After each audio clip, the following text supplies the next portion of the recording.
Hello friends, welcome back to our channel. देखते हैं कल मार्केट का मोमेंटम कर सकता है, उसके पीछे का लॉजिक क्या है।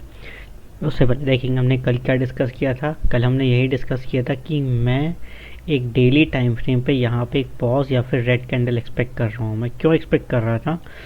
मार्केट में सेल ऑफ आया, बाउंस बैक आया, तो यहाँ पे हमने ये प्लान किया था कि या तो ये पुल बैक सेल ऑफ के लिए आएगा, और या फिर अगर बायर्स स्ट्रॉन्ग होंगे तो यहाँ पे एक पॉज कैंडल बनाएंगे। एक बार सेलर्स ट्राई करेंगे मार्केट को नीचे लाने के लिए, और अगर मार्केट को नीचे नहीं ला पाएंगे तो फिर यहाँ पे एक पॉज कैंडल, यहाँ पे एक रेड कलर की कैंडल बनेगा। तब हमें यहाँ पे कंफर्मेशन होगा या फिर कुछ क्लियर होगा कि नए मार्केट, यहाँ पे बायर्स भी हैं, यहाँ पे मार्केट होल्ड कर रहे हैं। तो हमें अपनी बाइंग का एक स्पेस एक प्लेस मिलेगा कि हाँ, जब मार्केट इसके ऊपर निकलेगा तब हम मार्केट में बाय करेंगे। कल एग्जैक्टली हमने यही डिस्कस किया था। हमने कल आज बाई के लिए तो प्लान किया नहीं था।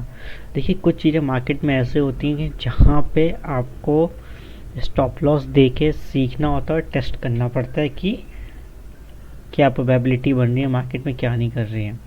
आपको सोचिए, आपको कैसे समझेगा इस मार्केट में कि इतना बड़ा सेल ऑफ के बाद जो ये ग्रीन कलर का कैंडल बना, ये नए बायर्स मार्केट को ऊपर लेके गए या फिर शॉर्ट कवरिंग थी। ये शॉर्ट कवरिंग प्लस नए बायर्स दोनों थे, बट नए बायर्स स्ट्रॉन्ग थे, इसलिए आज मार्केट यहाँ पे होल्ड किया।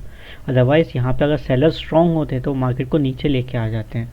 तो ये हमने प्लान के हिसाब से हमने ट्रेड किया, हमने बाय नहीं किया था, हमने सेल का ही प्लान किया था। हमने यहीं पे यही प्लान किया था कि अगर मार्केट कोई प्राइस एक्शन दिखाएगा तो हम यहाँ पे सबसे पहले सेल करना पसंद करेंगे, उसके बाद स्टॉप लॉस डाल के देखेंगे क्या होगा। तो मैंने भी यहाँ पे अराउंड प्राइस एक्शन बना, तो मैंने यहाँ पे कुछ कहीं सेल किया था इस लेवल के अराउंड, और मेरा ये स्विंग के ऊपर स्टॉप लॉस था। जब मार्केट यहाँ से ऊपर निकला तो मैं स्टॉप लॉस देके ट्रेड क्लोज कर दिया। मेरा बाय का कोई भी प्लान नहीं था। मैंने आपको कल क्लियरली बोला था कि सिर्फ एक ही ट्रेड प्लान करेंगे कि मार्केट कैसे रिएक्ट कर सकता है। तो एक ही ट्रेड प्लान किया, यहाँ पे स्टॉप लॉस हिट हुआ, ठीक है, नो वरीज, क्योंकि अगर मार्केट कल आपका सेल ऑफ के लिए आता तो बहुत बड़ा टारगेट मिलता हमें। एंड आपको पता है हम लोग 700, 800, 600 पॉइंट कैप्चर करते हैं 100-150 रुपये का स्टॉप लॉस डाल के। तो रिस्क टू रिवॉर्ड और मनी मैनेजमेंट करना पड़ता है। कुछ सोचिए, जिनने इस स्ट्रॉन्ग कैंडल पे बाई किया होगा वो सब फंस गए ना, उनका भी यहाँ पे स्टॉप लॉस हिट हुआ होगा, और फिर जिन लोगों ने यहाँ पे बाई किया वो फिर फंसे। तो हमें कुछ चीज़ें प्राइस के हिसाब से समझनी पड़ती हैं। तो अब हमें अपनी बाइंग की प्लेस मिल चुकी है, ठीक है। मार्केट यहाँ पे पॉज ले चुका है, तो अभी हमें मार्केट का एक प्लेस मिल गया कहाँ हम बाय कर सकते हैं।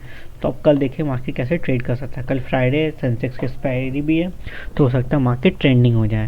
What A bank Nifty gap up खुलता है 250, 40, 49, 500, 600 लेवल के अराउंड। यहाँ पे अगर मार्केट खुलेगा तो दो प्रोबेबिलिटीज़ बनेंगी। दो प्रोबेबिलिटीज़ क्या बनेंगी मैं आपको समझाता हूँ। अगर मार्केट यहाँ पे खुलने के बाद डायरेक्टली 49, मैं जब डायरेक्टली बोलता हूँ मतलब पहले के 15-20 मिनट से मेरे लिए मैटर करते हैं, डायरेक्टली 49, 600, 700, 800 चला जाएगा तो मैं अगेन यहाँ पे एक सेलिंग अपॉर्चुनिटी ढूंढूंगा। क्यों ढूंढूंगा मैं आपको बताता हूँ।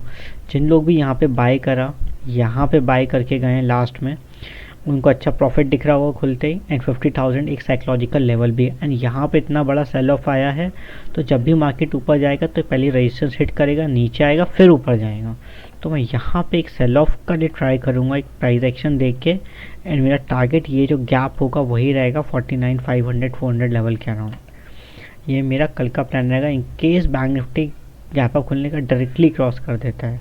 ऐसा नहीं होना चाहिए कि मार्केट गैप अप खुला, फिर यहाँ पे हॉल्ट कर रहा है 15-20 मिनट, आधा घंटा, फिर क्रॉस कर रहा है, तब हम बायर बनेंगे, तब हम सेलर नहीं बनेंगे। क्यों?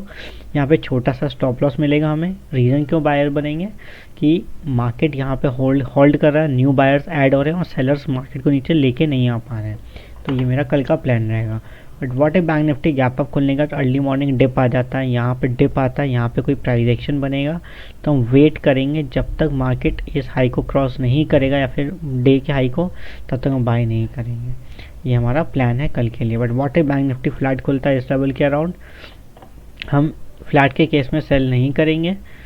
अगर डायरेक्टली मार्केट ऊपर जाता है 49,600, यहाँ पे एक 15 मिनट की कैंडल का क्लोज होने देंगे, उसके बाद एक पुल बैक का वेट करेंगे 5 मिनट 10 मिनट टाइम फ्रेम पे, और जब उस हाई को क्रॉस करेगा तब हम बाय करेंगे और इस स्विंग के नीचे का स्टॉप लॉस डालेंगे। टारगेट हमारा 50,000 रहेगा। बस एक प्रोबेबिलिटी बनेगी सेल की, अगर फ्लैट खुलने के बाद मार्केट 49,000 इस लेवल को क्रॉस करेगा, क्योंकि ऑलरेडी 300-400 पॉइंट्स नीचे है ये पॉइंट। तो यहाँ पे जब मार्केट नीचे आएगा तो यहाँ पे शायद एक बायर्स फिर ट्राई करेंगे, तो एक ग्रीन कलर का कैंडल बनेगा, एंड जब उस स्विंग को लो को ब्रेक करेगा तभी हम सेल करेंगे फ्लैट के केस में। तो फ्लैट के केस में थोड़ा सेलिंग ट्रिकी रहेगा, थोड़ा रिस्की भी रहेगा। But what if bank Nifty gap down खुलता है डायरेक्टली 49,000 इस लेवल के अराउंड खुलेगा, तो हम बाय नहीं करेंगे, हम सेल भी नहीं करेंगे, हम प्राइस एक्शन का वेट करेंगे। कैसे प्राइस एक्शन बनेगा, यहाँ पे अगर मार्केट डायरेक्टली ऊपर रिकवर करता है तो हम यहाँ पे वेट करेंगे कि 49,500 लेवल की कैसे वेट कर रहा है और इसको क्रॉस करेगा तभी हम बाय करेंगे। But what if bank Nifty यहाँ खुलने का डायरेक्टली नीचे चला जाएगा, तब भी हम प्राइस एक्शन के साथ ट्रेड करेंगे। प्राइस एक्शन कैसा, मार्केट ने नीचे आया, यहाँ पे एक पुल बैक आया, फिर ब्रेक किया, तो 49,500 का हमारा टारगेट रहेगा पहला। तो गैप डाउन के केस में थोड़ा ट्रेड अवॉइड करना, बट फ्लैट या फिर गैप अप बोलेगा तो उस केस में हम लोग देखेंगे। बट मेरे को इस मंथ में या इस वीक में ना कुछ इतना बड़ा टारगेट दिख नहीं रहा है। आप खुद सोचिए, चार्ट डिस्टर्ब हो चुका है, इतना बड़ा सेल ऑफ के बाद 50% रिकवरी हो गया, तो यहाँ पे बायर्स और सेलर्स जो मंथली होते हैं उनको भी एक प्लेस मिल चुका है। यहाँ पे सेलर्स को स्टॉप लॉस मिल चुका है, यहाँ बायर्स को स्टॉप लॉस मिल चुका है। सेलर्स इसके ऊपर का कॉल शॉर्ट करके बैठे होंगे, बायर्स इसके नीचे का पुट शॉर्ट करके बैठे होंगे, हमें मार्केट इसी रेंज में वोलेटिलिटी क्रिएट करता रहेगा। इतना बड़ा मूव दिख नहीं रहा मुझे, तो देखते हैं मार्केट कैसे ट्रेड कर सकता है। बट ये मंथ मेरे को इतने बड़े टारगेट्स दिख नहीं रहे। ठीक है, अगर वीडियो अच्छा लगा हो तो लाइक करिएगा, शेयर करिएगा, सब्सक्राइब करिएगा। अभी के लिए इतना ही, थैंक यू सो मच।